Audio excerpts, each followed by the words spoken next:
One of the challenges of interpreting business guidance like that into an environment like ours is no matter how much you don't like one of your club members, you cannot fire them. And my request for a raise has gone unanswered.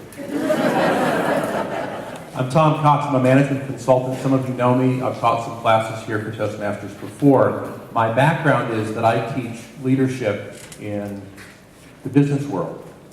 And I love working with Toastmasters because for you, it's all the same challenges of the business world, only harder.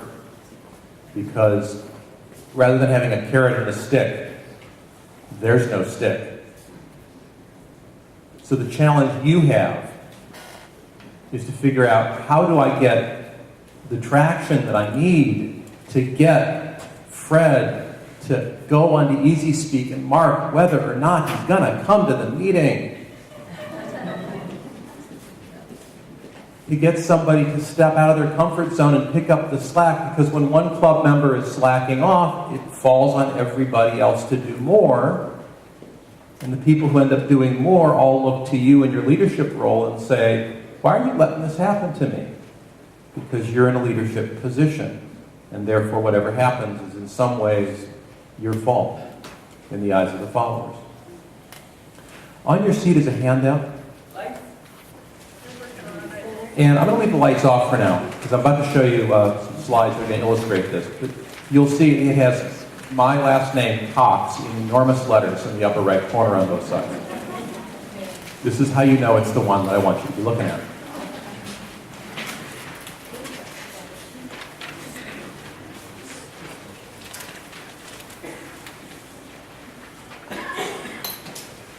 And on one side, there's a section for my goals for myself as a Toastmaster leader. And you look at this, some of you are looking at this and you're going, oh my God, I'm supposed to have goals.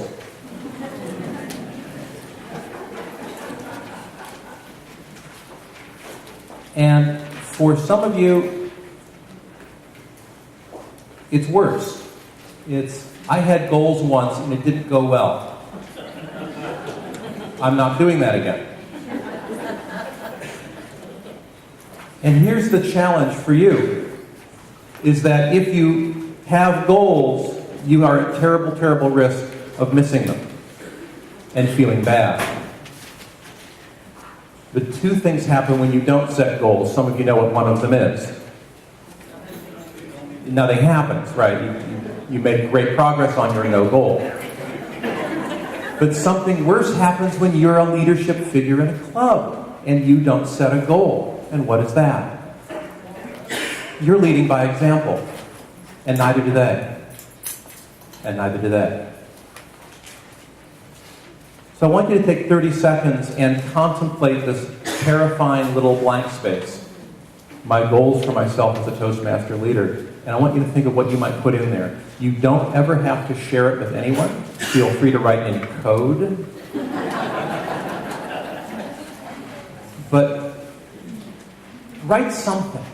Challenge yourself. Push yourself out of your comfort zone just enough to put down a little goal. Maybe it's to get Fred to mark his attendance. Oh my God, what a great goal. Anybody named Fred in the room? I always use that name. Usually it's in small groups. It's not you personally, it's just the word it's the first name I would use. By the way, I need a volunteer. I need an extrovert with exceptionally neat handwriting who also writes quickly. Any extroverts with good neat? Thank you, Linda Bard. Everyone, Linda Bard, congratulations for stepping up. Now, what did I just do to Linda? I opened up a space and I said, would someone be willing to help me? I described the kind of help I wanted. And I opened up a space for someone to step into it. Now, she was maybe a tiny bit uncomfortable, but she was willing to do it. God bless her.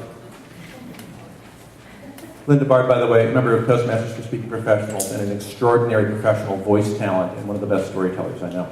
I'd like you to, if you are willing to call out some of the words that you wrote down for your personal goals for yourself. And Linda's going to record just some of the words that you said. Not everybody, but one or two. Whoever's especially moved to share what they said. Motivate. Motivate. Your goal to motivate yourself or others? Both. Both. Motivate yourself and others. Who else wrote something? Make a flyer. To go ahead? To make a flyer. To make a flyer. I love that. Yes, in the back. Encourage membership. Encourage membership. Support current members. To support the current members. Excellent. You get the idea. Now, some of you wrote down some goals that are specifically about growing yourself, not just accomplishing tasks as a leader, but to really push yourself and to use your leadership role to grow as a human being and to grow your own leadership capability. Did anybody write something like that? Yes, sir. Lead both my clubs to be distinguished. Lead both of your clubs to be distinguished. Ooh, that external goal setting and progress tracking called the Distinguished Club Program comes in very handy, doesn't it? Yeah. Yes, ma'am. Ask for help. To ask for help. To ask. She wrote that down, by the way. Our district governor wrote down a goal. That's called leadership. And I'm going to have Linda stay up there because I have her write something in just a minute. But I'd like you to think about what you just saw on the video about trust. Now, if you're like me, you're thinking, I swear to God, the next time my Toastmasters Club comes under enemy fire from an ambush, I am going to drag the wounded Toastmasters to the helicopter. And I'm going to get the Congressional Medal of Honor. This is one of the challenges of leadership, is if there's a story like that, how do you make it relevant to your club members? It's one of the big tasks for leaders, is to connect the dots for other people. We've all been talking to a child, or maybe we've been the child, in conversation as well. If you study now, you'll get a good grade later. Or if you do your practice now, you'll score better in the game. And connecting the dots between behavior now and success in the future is one of the real tasks of leaders. So is showing how a story about Marines is relevant to a Toastmasters club.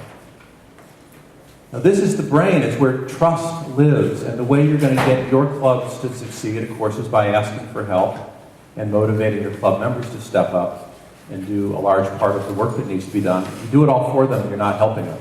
You're making them dependent on you. In order to have trust, you need to be aware of two brain structures. The lizard self, the amygdala, it's in the brain stem. Notice the extremely precise diagram. And the lizard self understands things like death and stop. It is the seat of anger, fear, avoidance, and the dark side of the force.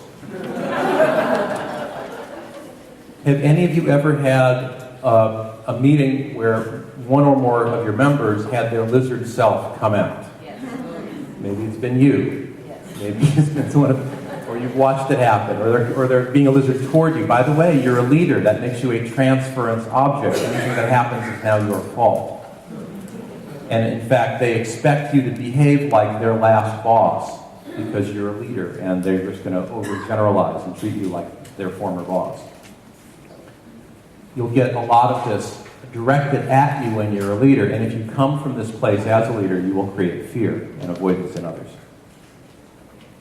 We also have a mammal self, the limbic system. It's the place where teamwork and higher emotions live, like trust, like vulnerability, the higher emotion.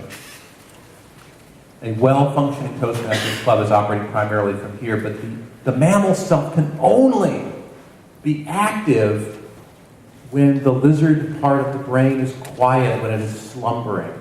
Then it is always asleep with half an eye open looking for danger. We've all been triggered, finding ourselves suddenly angry or suddenly afraid or suddenly insulted or suddenly very on guard or alert or upset. That is your lizard self trying to keep you safe. And the way to get this mammal part of your brain to be in control is, number one, to learn to trust the other members of your club, and number two, to learn some techniques to calm your lizard self. Like deep breathing, like standing up straight and having your hands upward and your wrists, the tender part of the wrist facing toward the other person.